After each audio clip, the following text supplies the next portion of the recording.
in the All right, broadcast. everyone. Yeah, it is live. Hello, everyone. How you guys doing? Welcome to Moral Panic with Christian and Paul. I am your host, Christian Watson, and this is my co-host here, Paul LaCroix. And this is, before we get into our topic today, this is the first time that I have ever used StreamYard on this channel.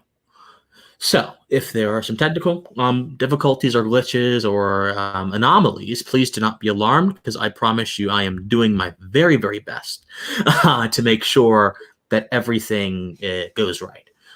So thank you all for being here. I know there are only a few of you here so far, but I suppose there are going to be a few more coming in to the show. Paul, for those of you who are still unfamiliar with you, why don't you give yourself a little bit of an introduction before we get to today's topic? Hey, I am a schmuck from San Diego, California, born and raised. I've got a YouTube channel where I am told to pick a niche, but I can't. I talk about all sorts of stuff. I'm a psychology student, tech guy. I do video editing and video marketing. I love making videos and doing podcasts. I am pretty much all over the place.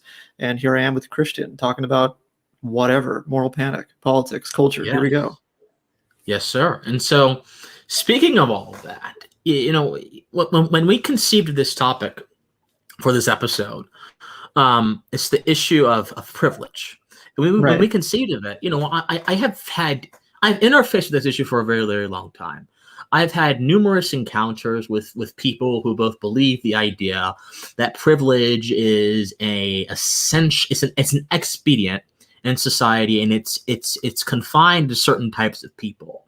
You know, and most of the people that I've interfaced with on this issue believe that privilege is a matter of race, that privilege is a matter of the significance that race has in American society. Then there are folks who have a different opinion, that privilege is a matter of either race or class, and they may put more stock into class, but they may say that one's class is also linked to one's race. This is a matter of history and trying to evaluate the circumstances that have been traditionally tied to one's race and class. So before we get into the meat of this, why don't we give a definition of the kind of privilege we're talking about here, so that we can explore the dimensions of that? Yeah, well, the way I see it, privilege would be opportunities that would present themselves to you based on, and my biased interpretation of this is based on work, right? Like you work hard and then you earn these privileges. That's just the way that I would see it.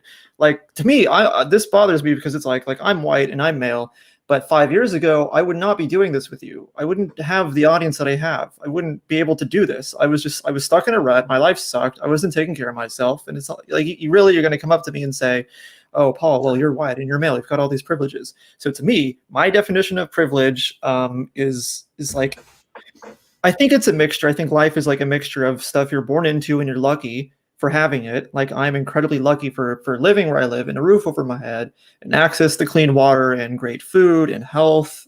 And I count my blessings every day, or at least I try to.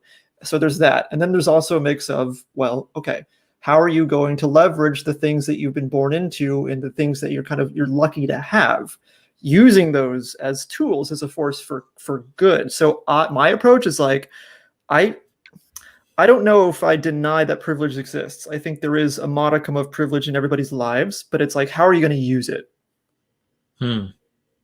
Interesting. So for you, privilege is a mixture of fortune, fate, and what those two things give to us in the form of our lives, whether that's the accessibility of clean water, whether that's a house or whatever. Yep. Now, internet I access, think, Wi-Fi, yeah. I think that a lot of people, the people we're going to be looking at today, who have a certain conception of privilege, would probably agree with us that privilege is a mixture of fate, and it certainly has to do with fortune. But those two things are not, I think you would probably say those two things are sort of up in the air. You don't necessarily choose them, or no one necessarily chooses them for you. They just happen. Whereas the folks who we're going to talk about today would say, no, fate and fortune and privilege, they're child of privilege. Those are things that are planned. They are institutionally determined. They are structured in a certain way, and they impact a certain kind of people. Right. You need to be aware of the structures that we've put in place over the last 200 years in America that have given you this privilege and not other people this privilege. Yeah. So it's very important to recognize That we're not just Right. talking about the luck we have or the fortunes we have, because the people who believe in systems of oppression, and who use privilege as a means of analyzing certain things, they certainly believe in those concepts. We're talking about primarily how fate and fortune interact with the world, because I Right. think that we both agree that fate and fortune interact with the world in a way that may be different Yep. than I it is completely agree with institutionally that. determined. Yeah, Yeah. yeah. So when let me ask you a question, Paul. Sure. This Sure. is probably Please. this is probably the 200-pound cow in the room. Okay. Have you ever been accused? I think I know the answer to this, actually. Have you ever been accused of white privilege, of having white privilege? Blatantly accused, explicitly screaming at my Yes. face? No, never once in my life. Blatantly? Probably because I haven't been to certain college campuses, but no, I have not. It's never happened to me. Really? Robin Really? DiAngelo does not scream down my throat about my white privilege. Nobody's said a word to me about it. But also nobody's Oh, yeah. yeah. D'Angelo just came out with a new book. I I heard. forgot what the title. I forgot what the title is, but I know that she's basically It's like attacking it's not enough. Like white. the She's stuff you did in my previous book, that's not enough. Oh yeah, Like, oh yeah, oh yeah, oh yeah. The rhetorical manipulation, the non oh, okay. sequiturs, the circular arguments, the sort of cacophony of intellectual horrors that are embodied in Robin DiAngelo's works. That's not enough. We have to keep pushing out this bile. Can I ask you a question? Can I ask you the reverse question? Sure. Has anybody said to you like you're not going to make it in life because you're black? Okay, funny story. I was in the debate team in my college, and we were having a conversation about race. This was a few years ago, and I stated my opinion very clearly. I said to my team members who were in the conversation that I did not believe that systems of oppression have a tangible impact on the lives of African Americans today, or if they do have a tangible impact, it is immeasurable to the extent that it has very little influence. You know what I'm saying? And that was my basic claim. I probably said it a little bit more eloquently than that.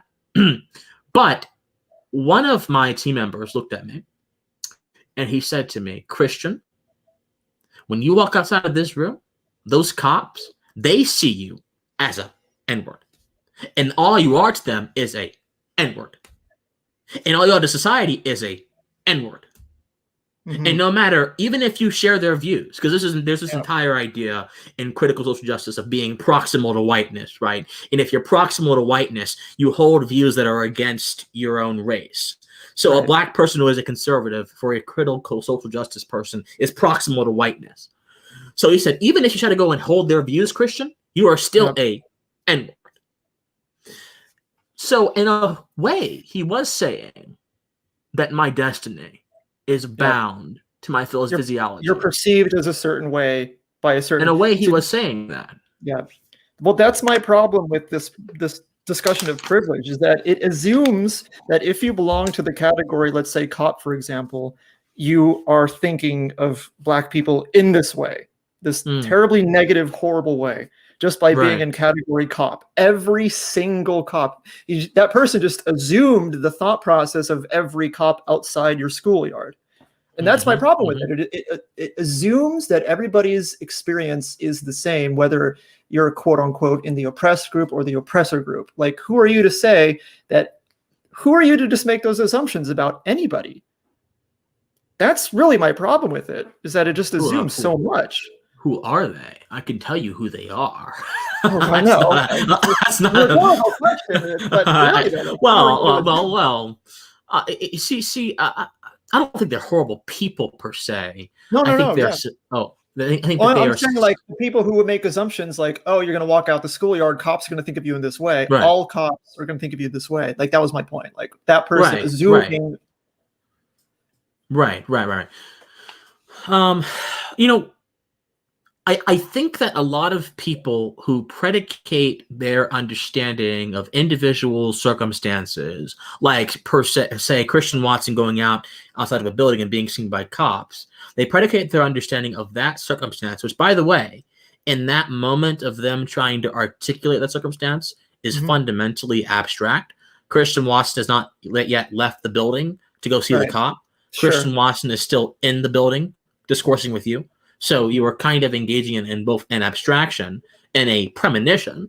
Yeah, you're imagining it to happen. Yeah, Doesn't you're exist. imagining it. Exactly. Yeah. But when you construct an abstraction, when you have pure rationalization, this is the problem with the ancient Greeks.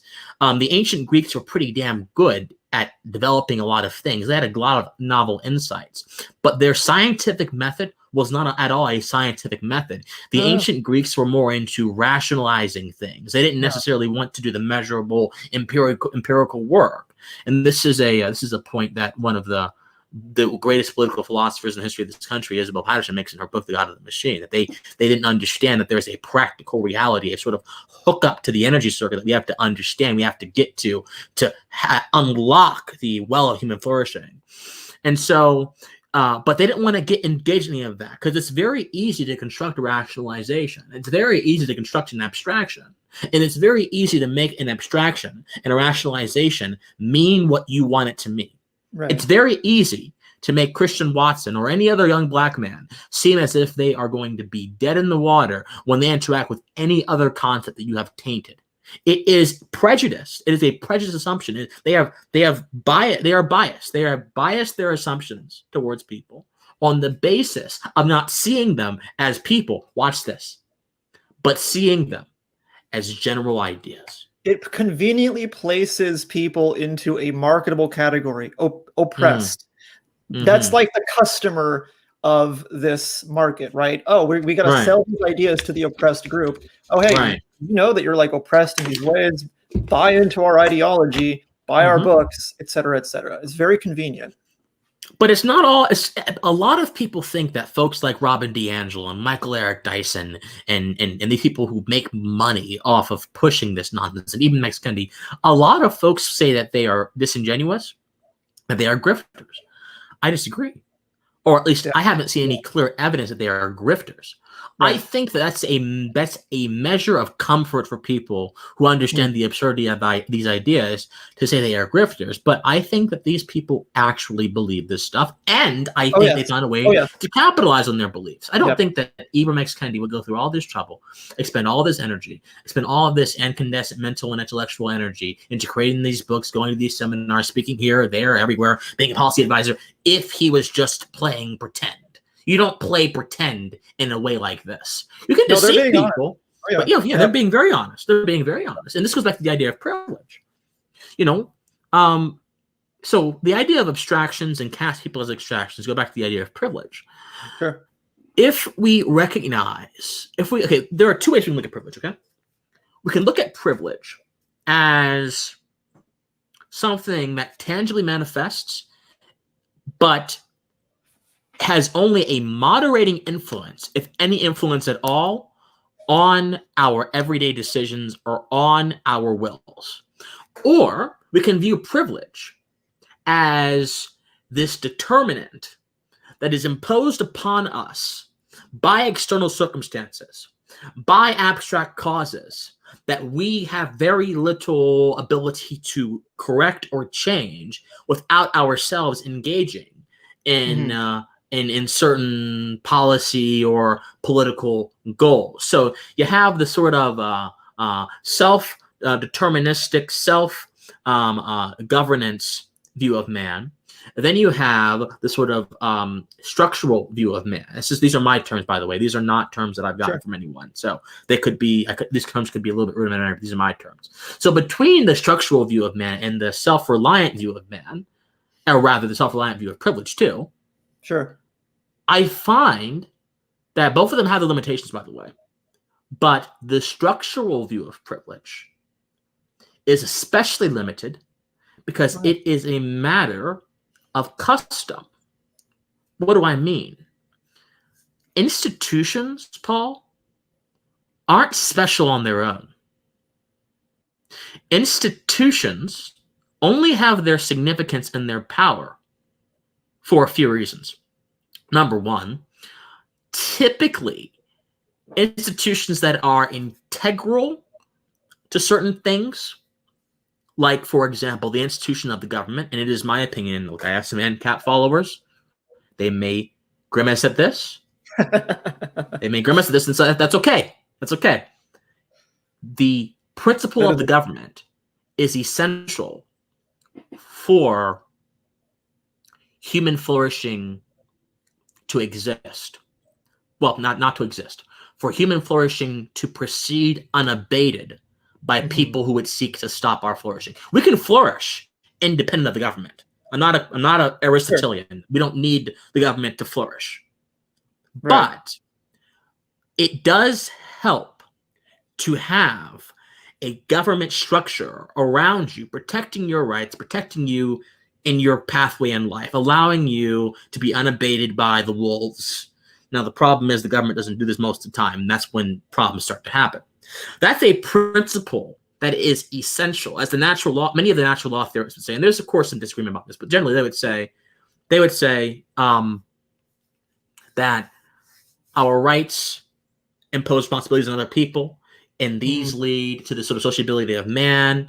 The sociability of man is very important for a prosperous life for reasons X, Y, and Z, because man is a social animal. I'm okay with most of that.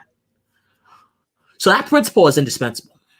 That principle is necessary. That institution is necessary, rather. But, daycares are also institutions. And daycares are sort of a way of outsourcing one's own energy and responsibilities, perhaps for good reasons or bad reasons, to other people who are tasked to do certain things. Yeah. Now, are daycares indispensable entities to a free or productive or prosperous society? I don't know. I think they're convenient resources, but are they indispensable? I don't know. So here's my point, though. What makes a government necessary is a principle that is contained in nature. Yeah. What makes a daycare necessary, watch this, is a principle that is contained in convenience, accentuated by custom. What's my point? When you have a structural view of man or a structural view of privilege, you make institutions the creme de la creme, final cause of man. And they become indispensable. Precisely, when they are not necessarily indispensable. I think a lot of that almost sounds anarchist in some way, because oh, look, great, we don't need institutions, or they're going to be. I didn't say that. No, we need some. I know. We need some. Yeah, to a small degree. Yeah, exactly. We need some, but certainly. We need some. It's like the privilege talks. It posits that these institutions are just so powerful, we can never get rid of them, and that we need them, and that it's like kind of paradoxically, they're giving them more power. Okay, so that's the first thing. Institutions by themselves don't always have an indispensable relationship with human beings. That's number one. The second problem with the structural view of privilege is that, I'm just gathering my thoughts here. This is all very fresh in my mind. No, sure. It's that it denies the relationship between man's free will and agency and his interaction with institutions. And this kind of piggybacks off of the first point, because implied by the idea that institutions are a necessary part of the existences of people is the idea that people are secondary to institutions. But there is a relationship, a necessary relationship between man and institutions, because guess who makes up the institutions? Paul, who makes up the institutions? Oh, geez, I don't know. I need a hint. Let me call a friend. Matt. Yeah, man makes up the institutions, precisely, and man can bend institutions to his will. Do you see the problem now? And so this is where I think they would agree with me here. They would say, okay, yes, Christian. The anti-racists would say, okay, Christian, yes, I agree with you. I agree with you. Yeah. We can bend institutions to our will, and we need to enact all these policies to correct all these institutional wrongs. But when you say institutional oppression or institutionalized privilege or whatever, you are giving a value to a tool which does not necessarily have that value independent of an action that is exerted upon it. You see what I'm saying? I do. A hammer is impotent without the construction worker. The car, the limo is impotent without the chauffeur. And you would say Well, guns okay. aren't violent, right? Well, precisely. Guns are impotent without the intention, the motive, the engine of the mind to move them to a certain objective, to kill that deer over there, to kill that person over there. I see the view. Yeah. And I know a lot of people would completely disagree. Yeah. Tools do not uproot our agency. Yep. Tools actually accentuate our agency on a broad scale, whether it's an institution like a corporation or the government, or whether it's on a smaller scale like a gun or a daycare. Tools accentuate our agency because the human being is a constantly evolving engine of finitude. You have to assume that agency is also a tool as well, and that's your agency. Yes. Like you can also be personally oppressed. Like I could probably make the case that I was, quote, personally oppressed by my own decision or unaware of the fact that it was even in my own power to make the decision to get myself off the bed before 2 p.m.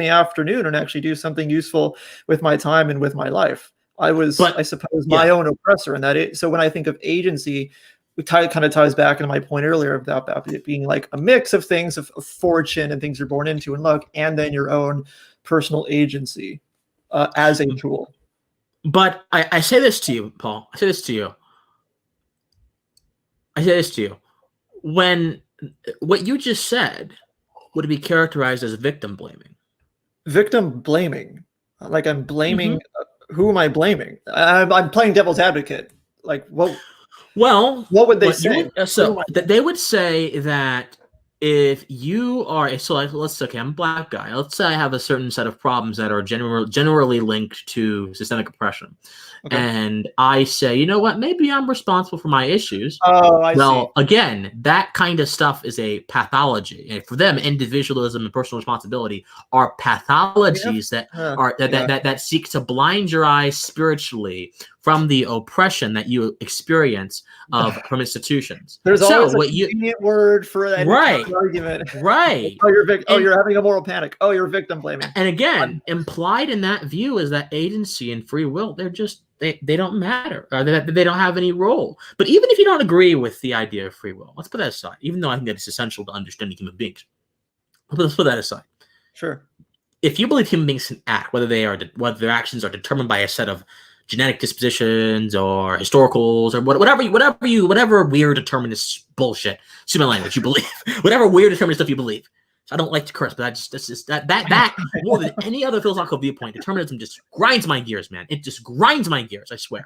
If you believe all that stuff, if you still believe that in the context of our actions being constrained by all these external factors, that we can still use tools through some way, shape, or form, then institutions, my point still stands, institutions are still tools.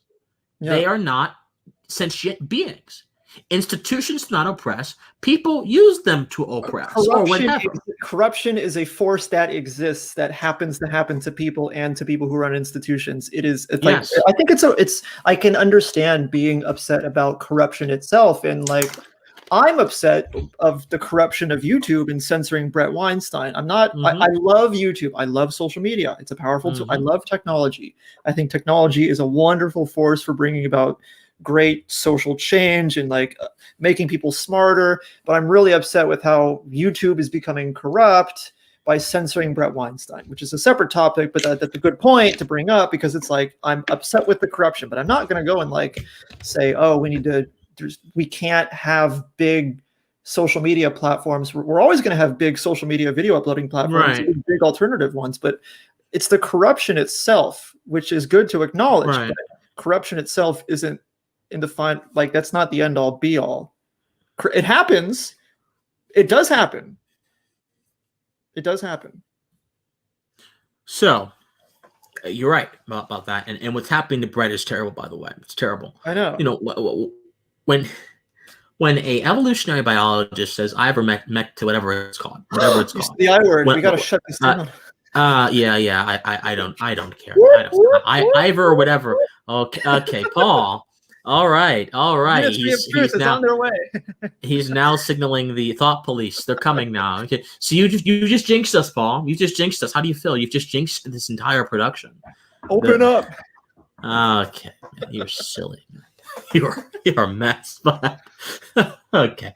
But no, I mean, when you have an evolutionary biologist who wants to seriously consider, using the principles of medicine, Yep. the merits of a certain substance and fighting off a virus, regardless of any conclusivity of that substance's merits, regardless of if ivermectin or whatever the hell it's called is Yeah, that's actually right. in an effective manner, regardless of any of that, the simple act of scientific inquiry requires us to ask some questions that may not seem plausible.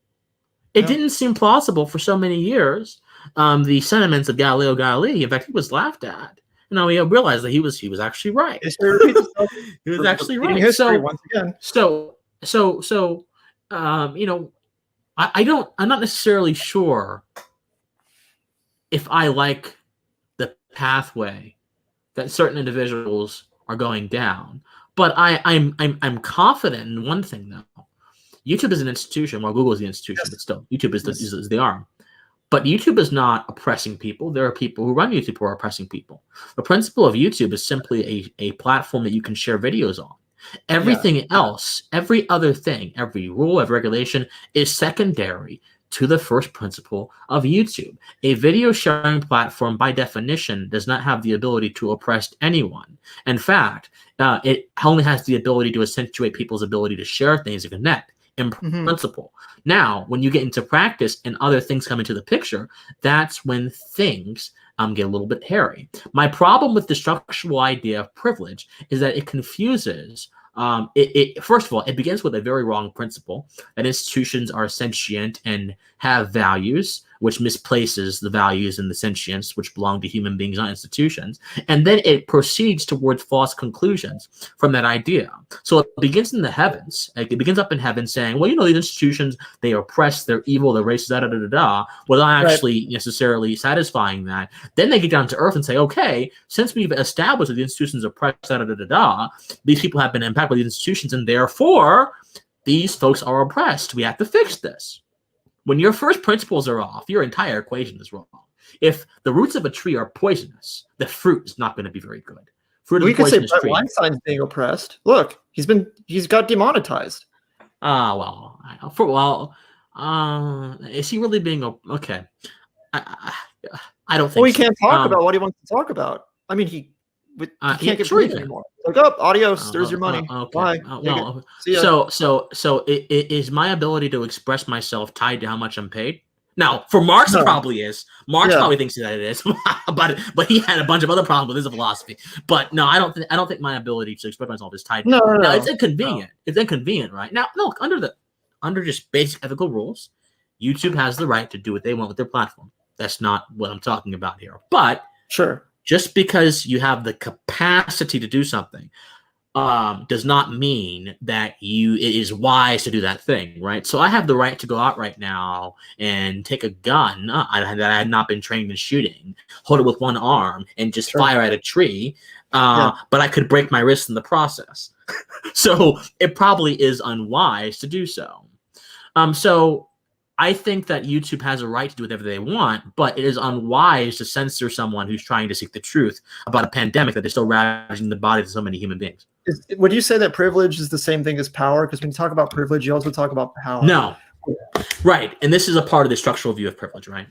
And let's get over to this then.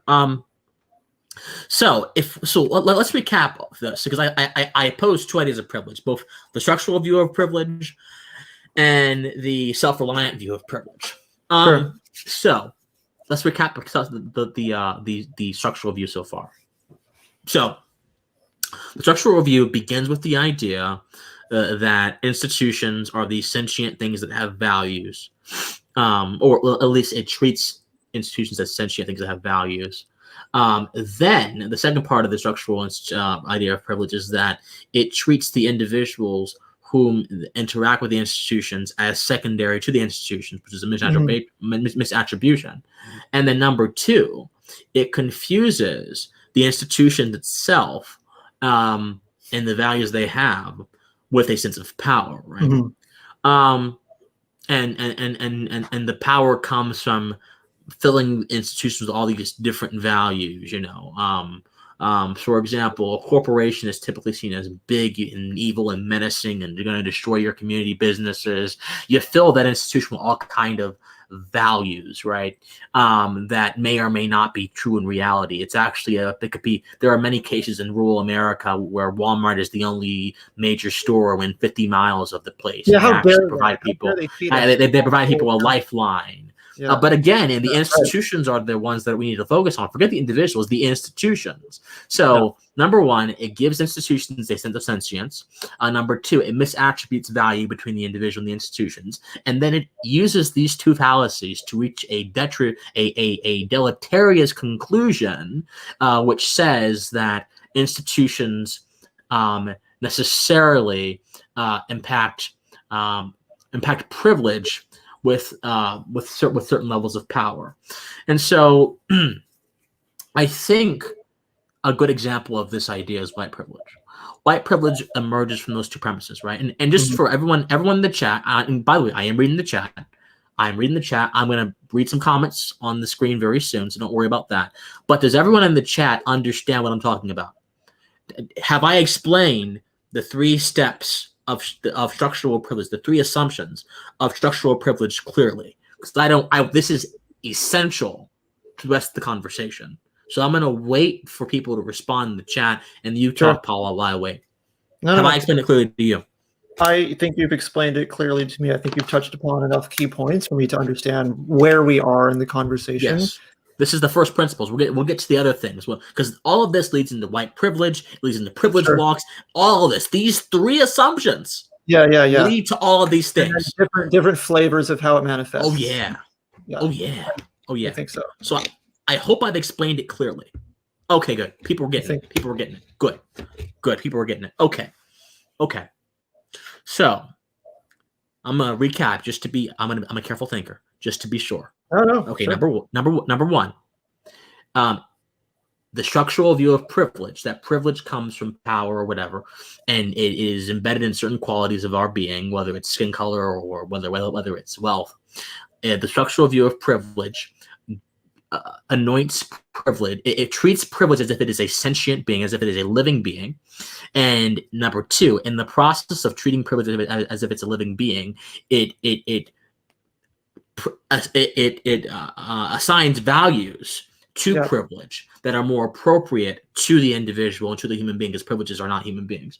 And number 2, in assigning these values to privilege, number 3, excuse me, in assigning these values to privilege, the structural view of privilege also anoints a certain kind of institutional affinity or power to whatever characteristics and values that the institution bears. So if the government at one time oppressed Black folks, that must mean that white folks have some sort of institutional privilege and institutional affinity, power, because they're not being oppressed by the Black folks. They have more ability, more agency. That's the entire argument. So that's the 3 steps of the structural view of privilege. Now, how does this lead to white privilege? I'm gonna let you tease this out for a moment, Paul, because I want to see how easily applicable. No, really, because you're the white guy here. I was going to answer with a question like, well, can somebody show me? Can somebody tell me? Can somebody please show me? And I say this also to make. I think somebody else in the chat said this, something akin to what I'm going to say. One of my family members grew up poor as hell. They were white. They were male. Lived in Nebraska. Poor as hell in like the 50s and 60s, and he became an auto mechanic. And what's one person's individual lived experience? Well, what do you mean? There's a lot of value in that. It's like that can be somebody else's experience actually, and so I don't know, like, where is it? Just because you are white doesn't, you can't suffer from poverty. Like, where is it? Show me. Like, there's always corruption of people's circumstances. Again, it's the corruption point, but I, to answer your question more directly, I guess people would say, well, there's invisible forces that you haven't learned to see yet. SAT tests are designed in such a way that are discriminatory to people who aren't white, blah, blah, blah, that sort of thing. All of these invisible forces, which in this framework, I would be unawares of. So it's like, yeah, I'm unaware of it, but does it really exist? Mm-hmm.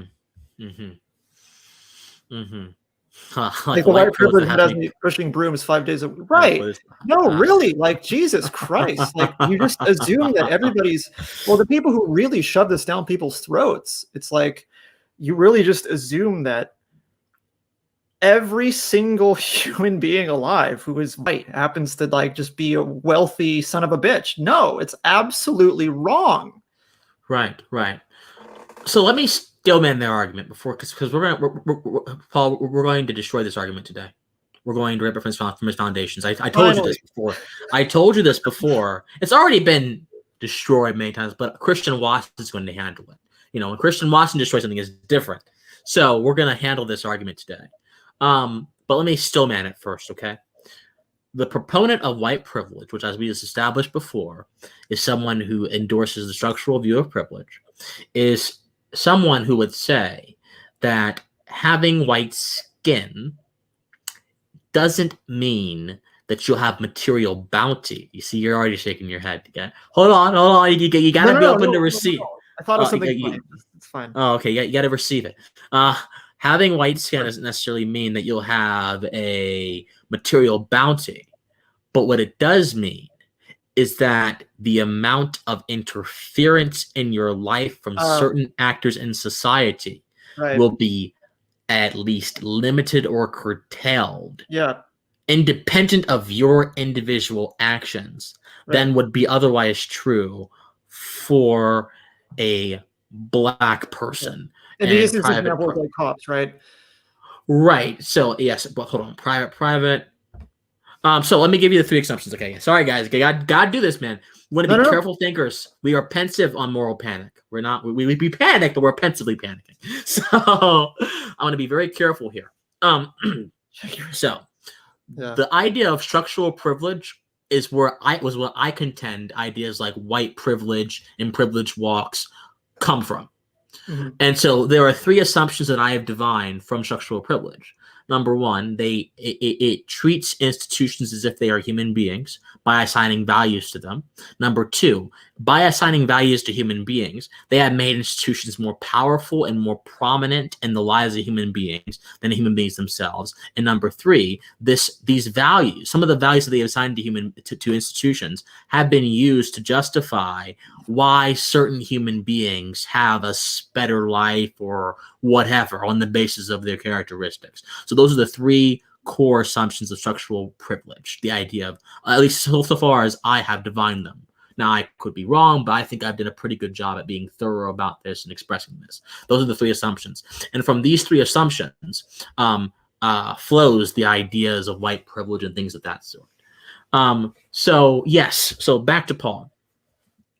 The person who believes in white privilege is the person who believes that you don't necessarily get anything from being white, but you are denied certain inconveniences by certain actors in society.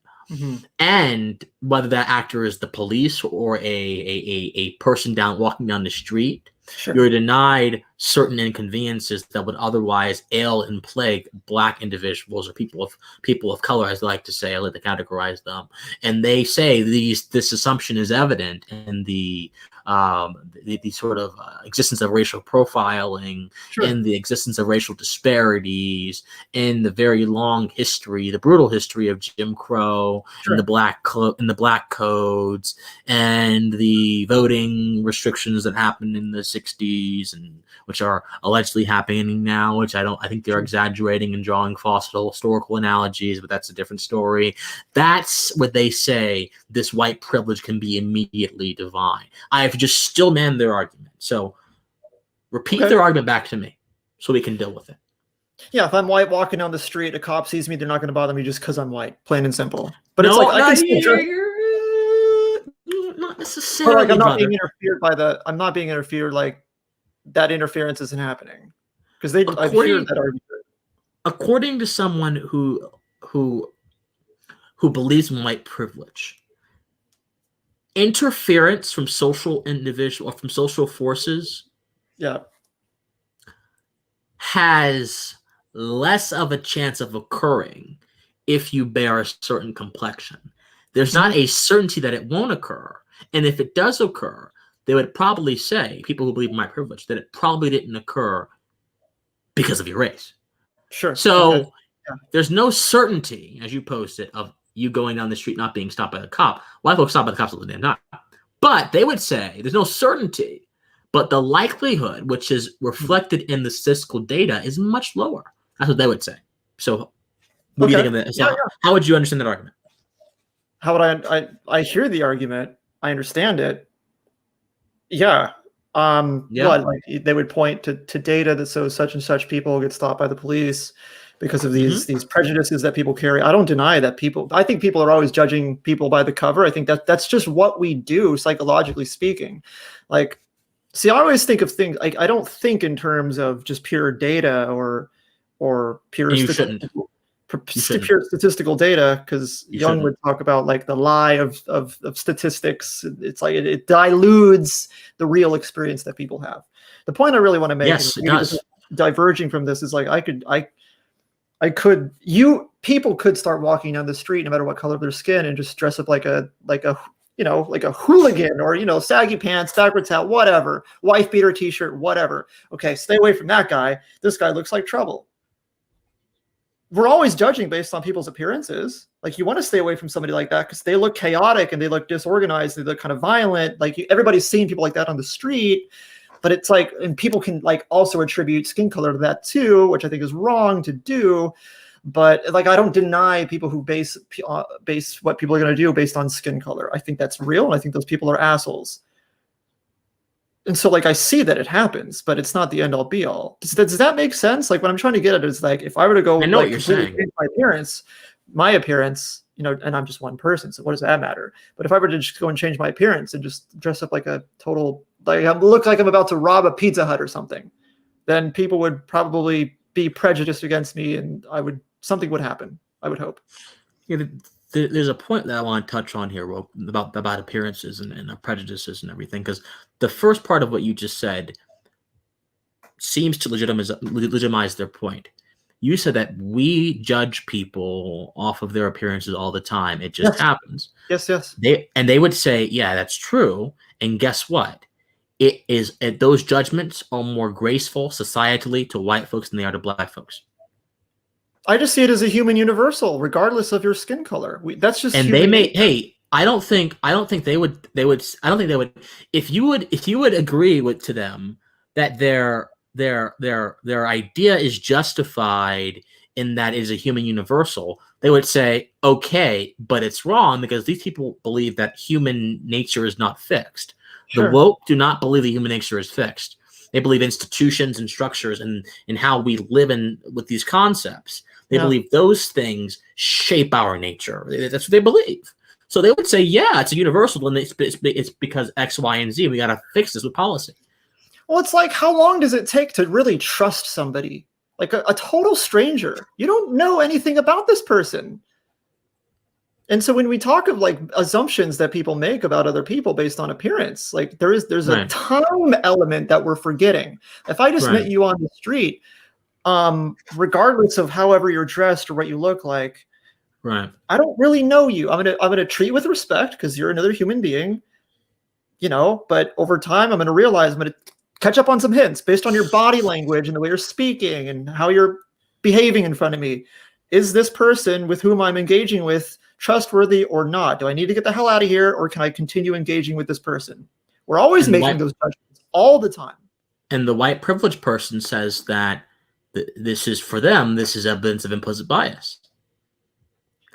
Right. And I'm not saying they're correct. Trust me. I'm just trying to still make their argument. No, it's a good point to raise up, because we all have our biases. We all come into the world with our own worldview. And I think that's actually what makes engaging with other people beautiful, because you and I agree on some things, we disagree on others. And I love that. I like, who the hell wants to be friends with everybody who just agrees with everything you say?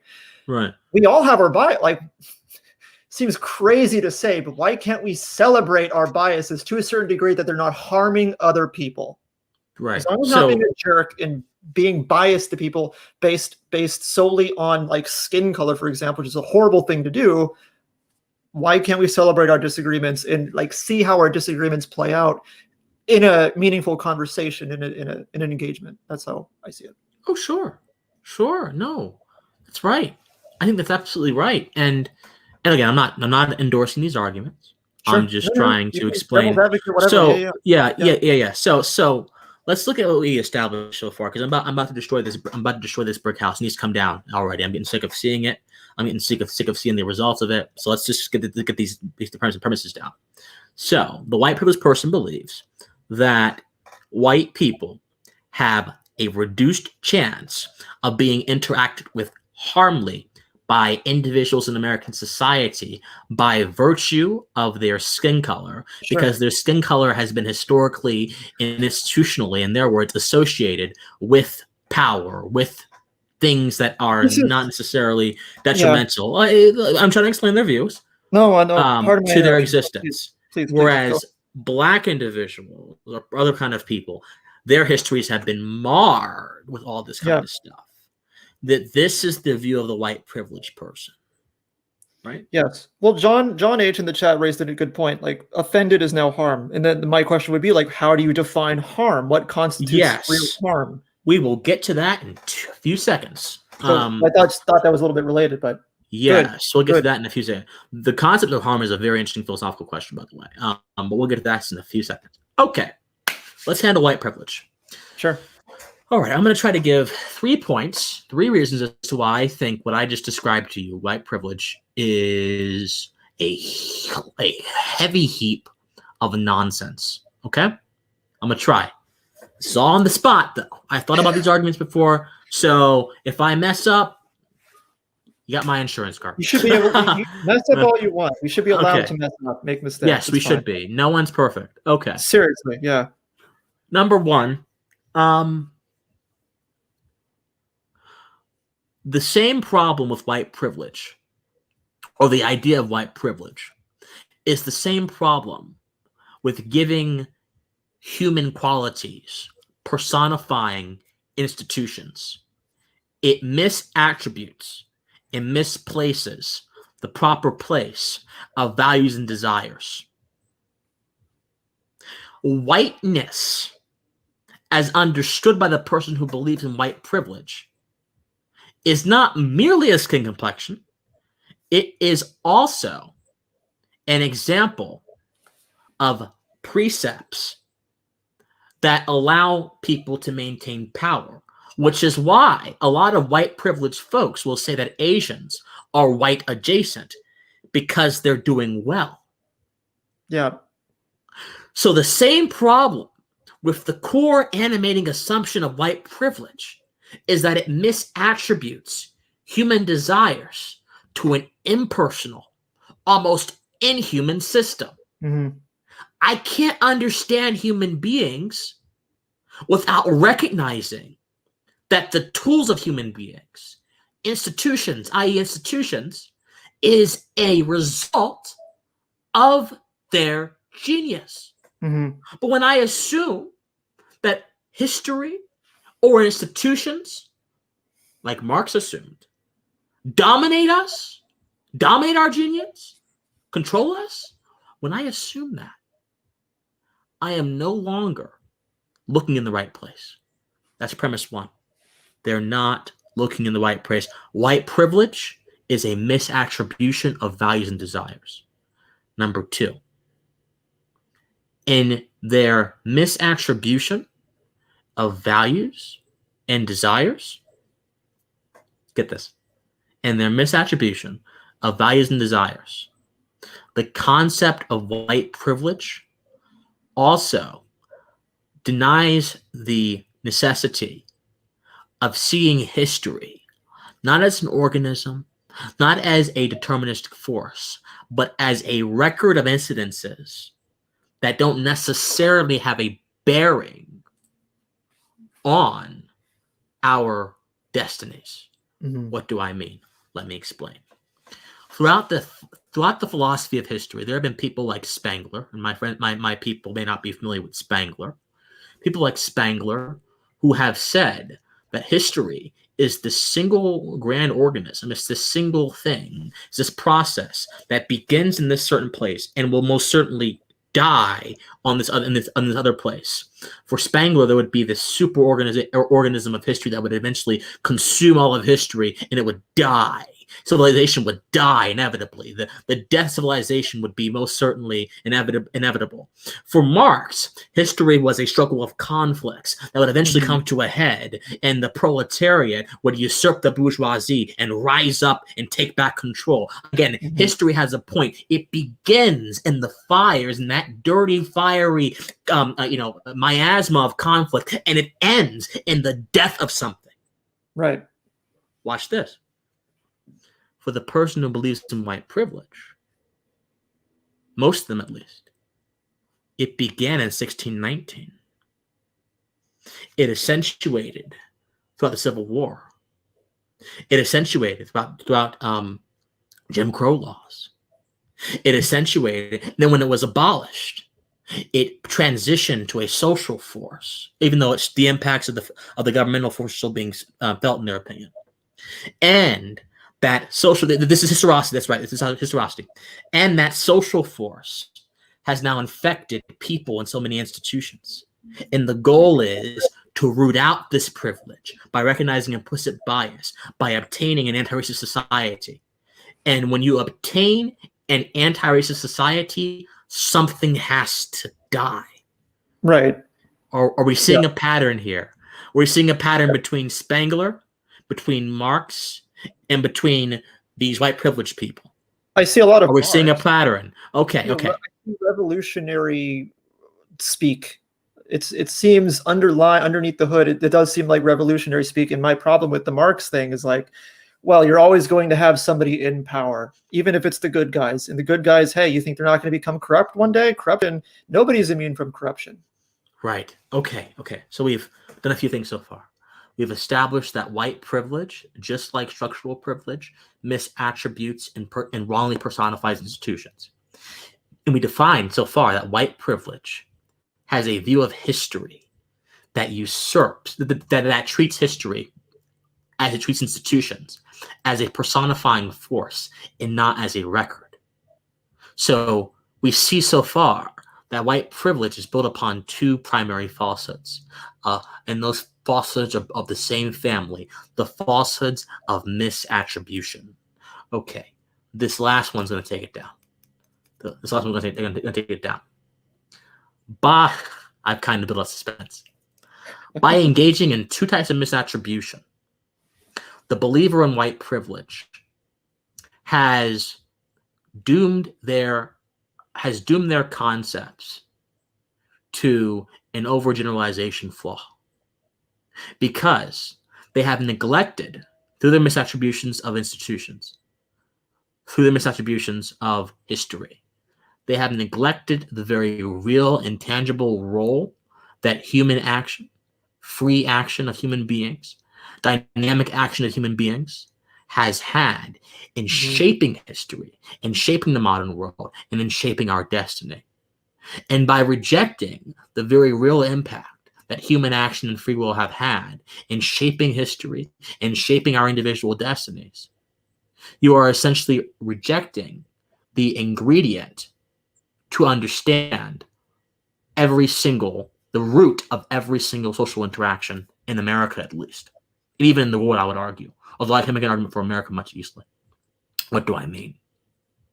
America was an idea that emerged from the fiery passions of a few men who understood the value of natural law and understood that human beings are inherently imbued with value, and we can access that value through reason, and there are certain things we can extract from that value that are universal postulates, that are universal rules, and that a structure that is built upon those values, that structure is a structure that shall be eternally just because it conforms to the harmony of things.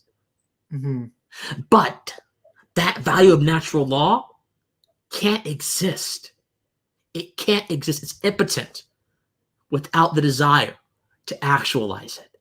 And if I constantly see people as shaped by institutions, whether it's white folks whose identities, regardless of their individual actions, are shaped by institutions, if I constantly see you in that light, I'm rejecting the fire within you, Hmm. which is necessarily responsible for any kind of change that happens in the present or in the future or happened in the past.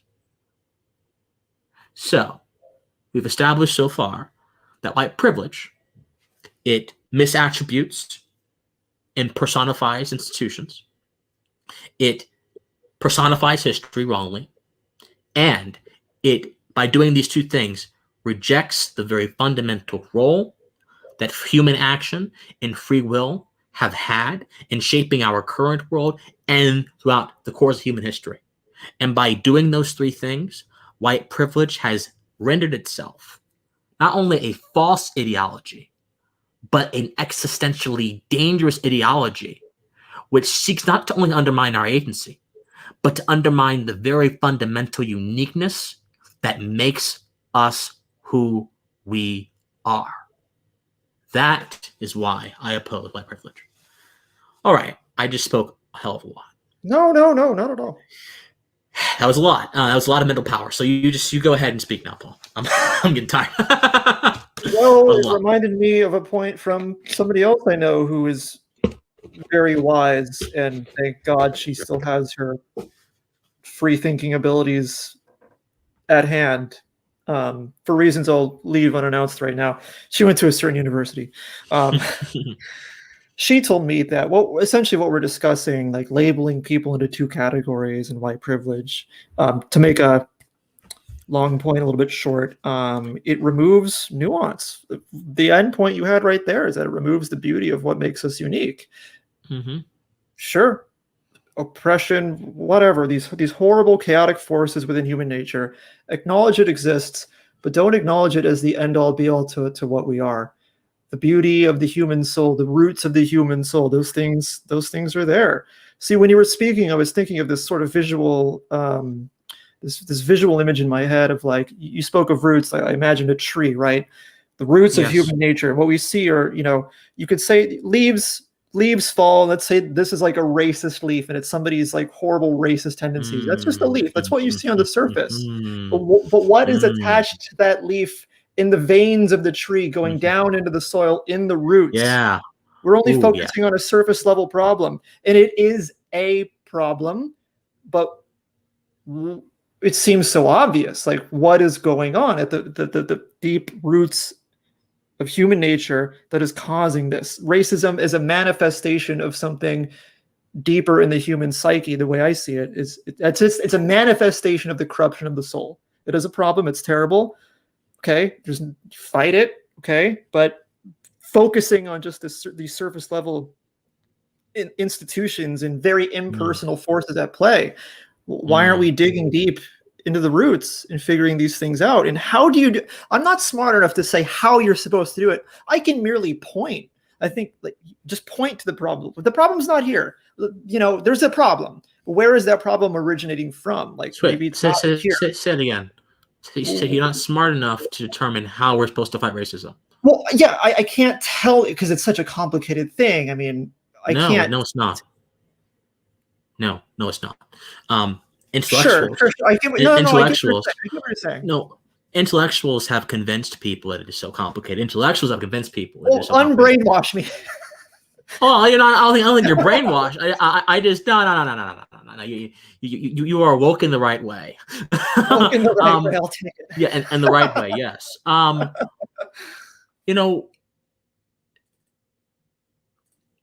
don't think this is going to be a controversial take. We don't have an obligation to fight thoughts that remain thoughts. Sure. I have no obligation to correct my neighbor's ignorance, so long as his ignorance remains his ignorance. Yeah. So when people want to say we got to fight hate, what they're really saying is that, okay, we believe that hate is causing the manifestation of this particular action right here, and so we have to target the thoughts to target the action. Yeah. Okay. Yeah. But what if the thoughts are the symptom of a broader value system that have other forms?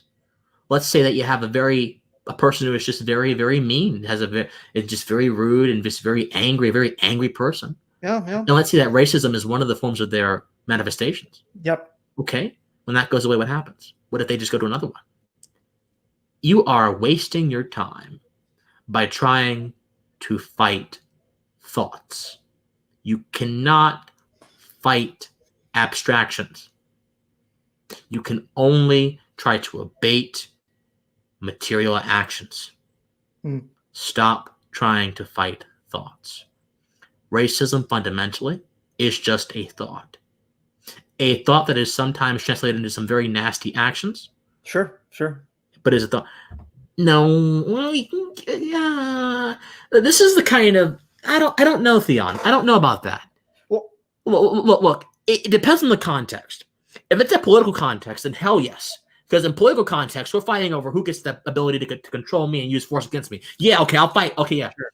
But if it's my personal life and I'm just doing stuff socially, I don't have an obligation to fight thoughts. I like what you said earlier about like it's not your obligation to go and change your neighbor's mind. No, it's not.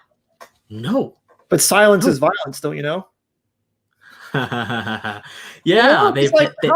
Let's say you're depressed, like you're clinically depressed. Okay, yeah. Screw you for saying silence is violence. I can barely get myself out of bed. Right.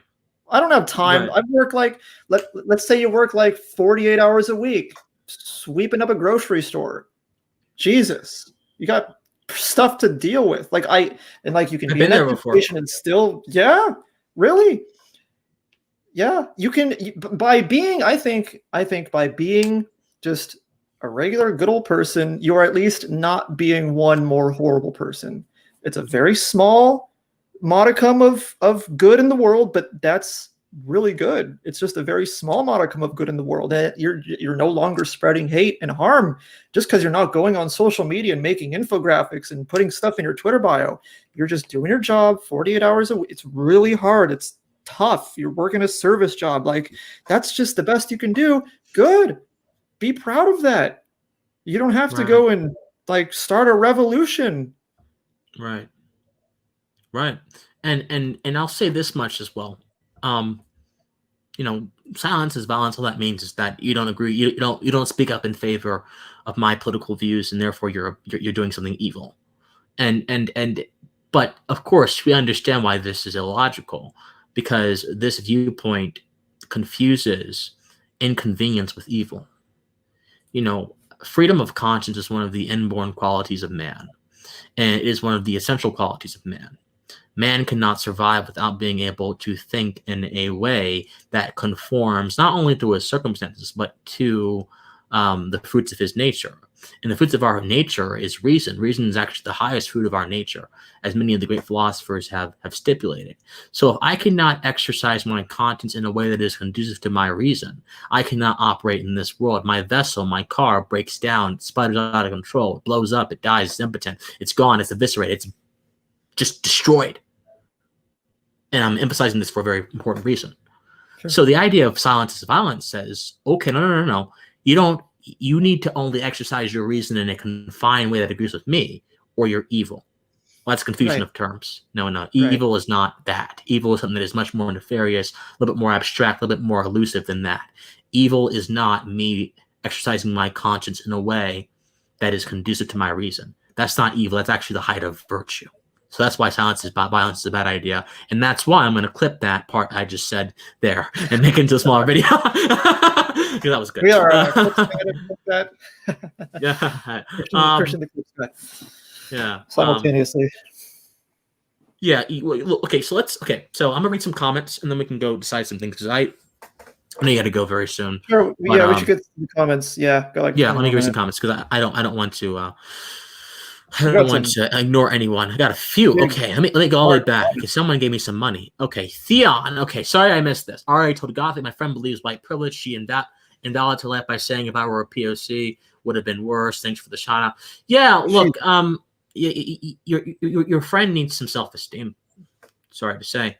And hey, I understand as someone who myself has suffered and still suffers from low self-esteem. I understand that it's very hard, but I also understand that if you are going to if you're going to cast yourself in that light about something you can't control, then you feel a certain way about your ability to impact the world. That is a statement on your existential viability, and it shouldn't be that. We all have, we all have the capacity for a rational self-love, which is the basis for all of our interaction with other people, as natural law theorists would say. So we have to use that rational self-love in all of its forms. So I'm sorry your friend is dealing with that, Theon. God bless her. I'll be praying. I'm not sure if you're a religious person, but I believe in God, so I'll be praying for her, and I hope that she can get past that. Any thoughts, Paul? She invalidates her life by saying, if I were a person of color, it would have been worse. Thanks. Wow. If I Yeah, she has some issues. Yeah, but let's talk. Well, that worldview. See, I made a snarky little comment on one of your YouTube channels saying, like, the woke worldview, black people are the weak group, white people are the strong group. Somehow this isn't racist? Question mark, question mark, question mark.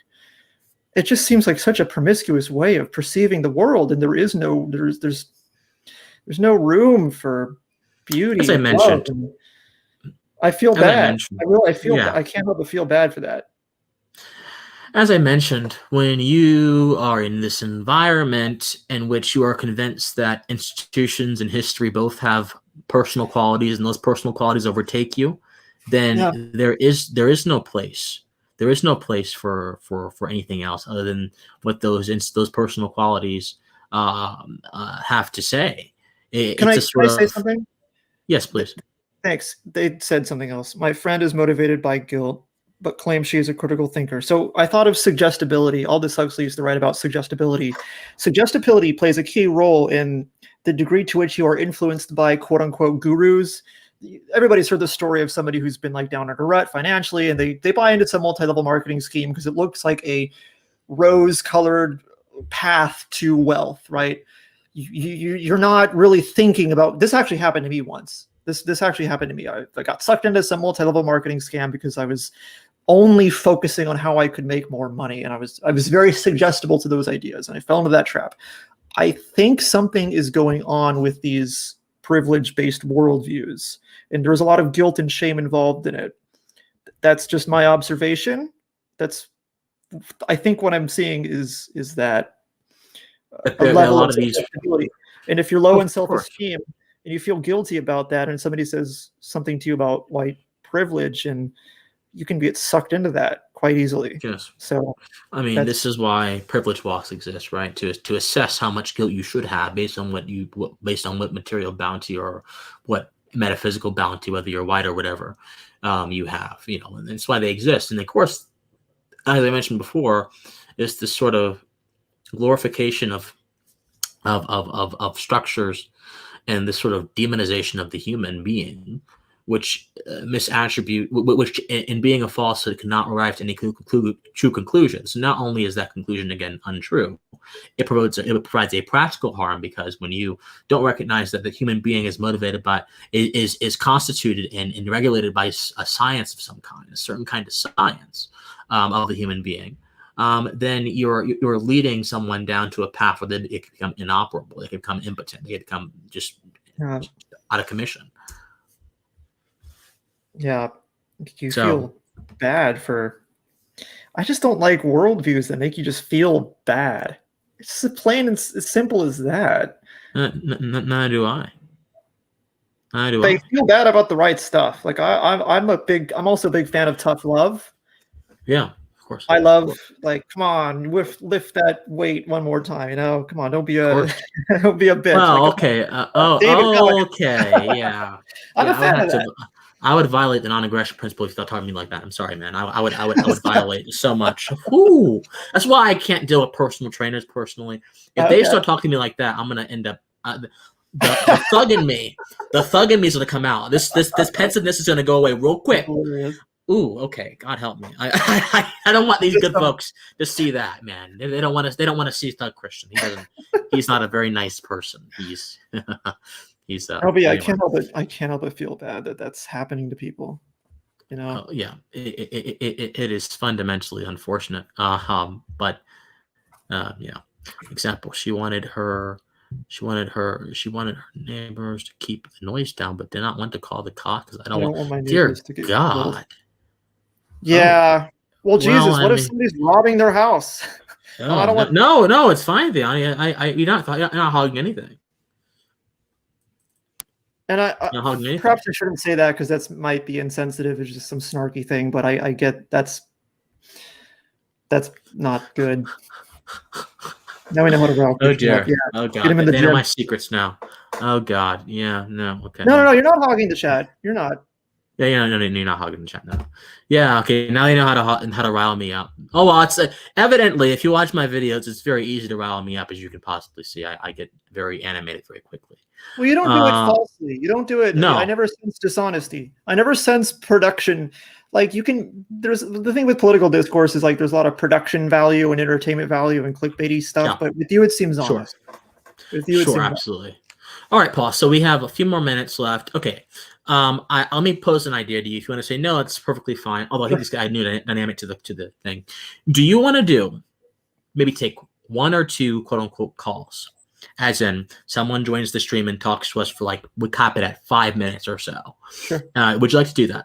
If you don't want to do it, you can just we could try one. We could try. Yeah, one. let's try one. Okay. I didn't know. Yeah. So, we could try.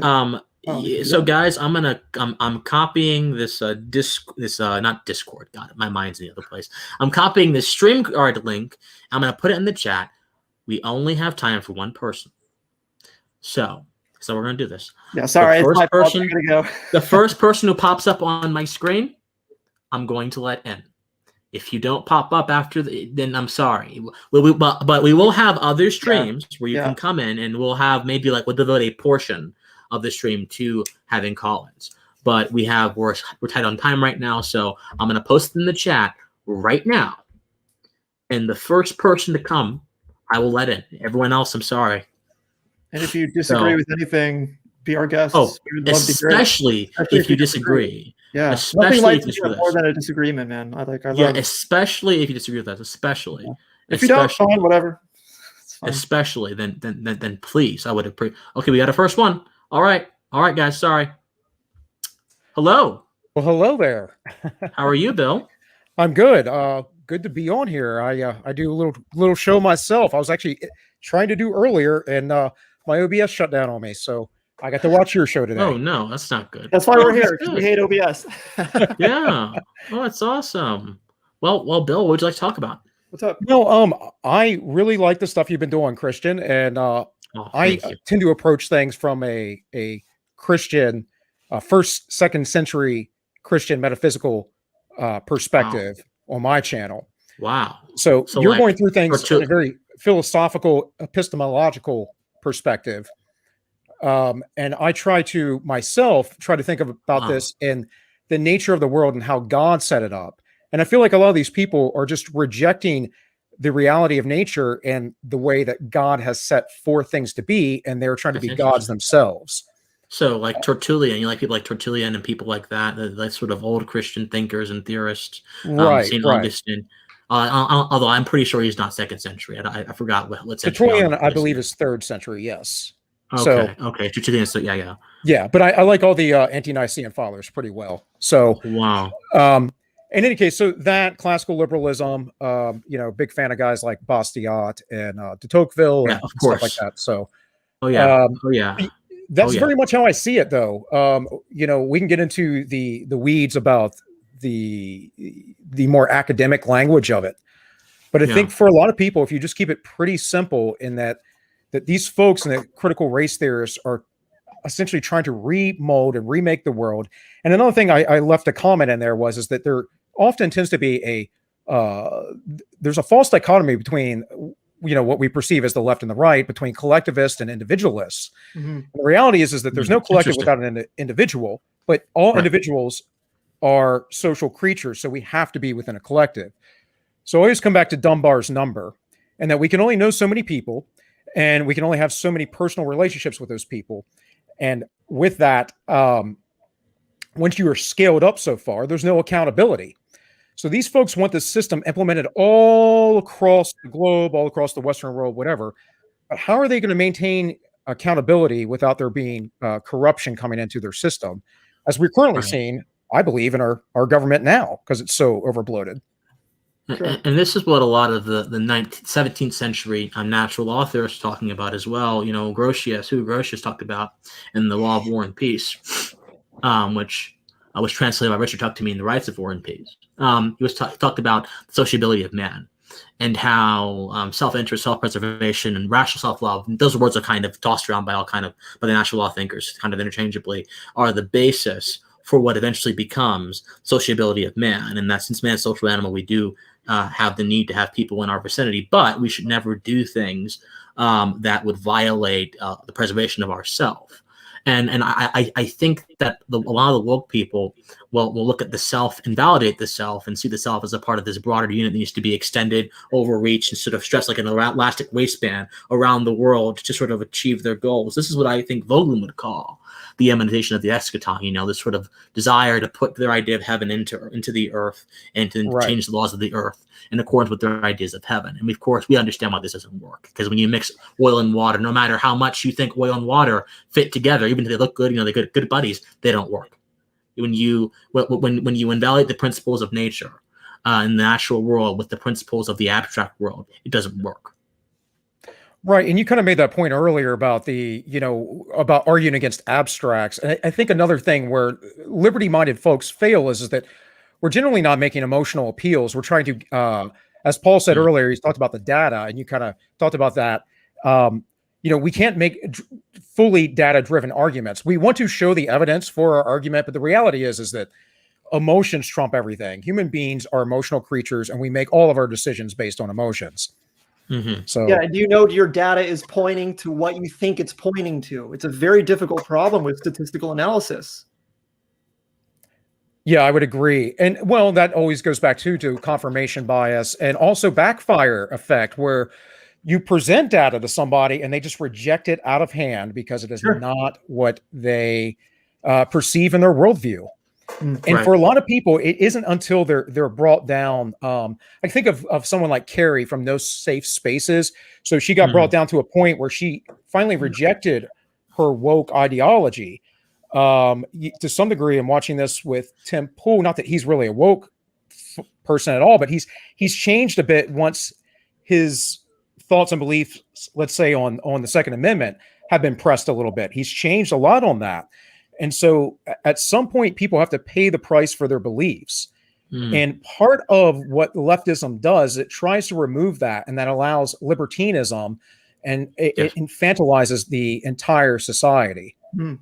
Right. No, and I agree with you. And there is this interesting conversation in a lot of right-leaning circles, especially as it relates to the relationship between conservatism and libertarianism, about the nature of liberty and its relation to libertinism. There's a lot of conversation of that, and you know, I think that some people overstate the implication. So, okay, I don't want to get too deep into the weeds here, but liberty, and almost all the great thinkers understood that liberty does require good character. Simple as that. It does require good character. It does not. And liberty also is more of a negative condition than it is anything else, right? It's simply. It's not a sort of it's a sort of ethical guidebook, but it is not a guidebook of virtue, right? I think that you have liberty there, and unless you believe liberty is a virtue, which I guess it could be, but I think virtues kind of have to be within the realm of human action, more accessible. Whereas liberty, I think, is a part of our natural DNA. We don't choose to have liberty; we have liberty naturally, but we can use our liberty in different ways. This is the view that was. Go on, Bill. You're thinking. Well, when you said that right there, I do believe that liberty is the natural state of sorts, but it's also something that we have to constantly fight for. And of course, I'm not even talking about, violence fighting for, but at least intellectually fight for, because if we don't, there are always those who wish to enslave and take away our liberty. Of course. That is the default nature of man, in my opinion. Of course. Agreed. Of course. Of course. That makes sense.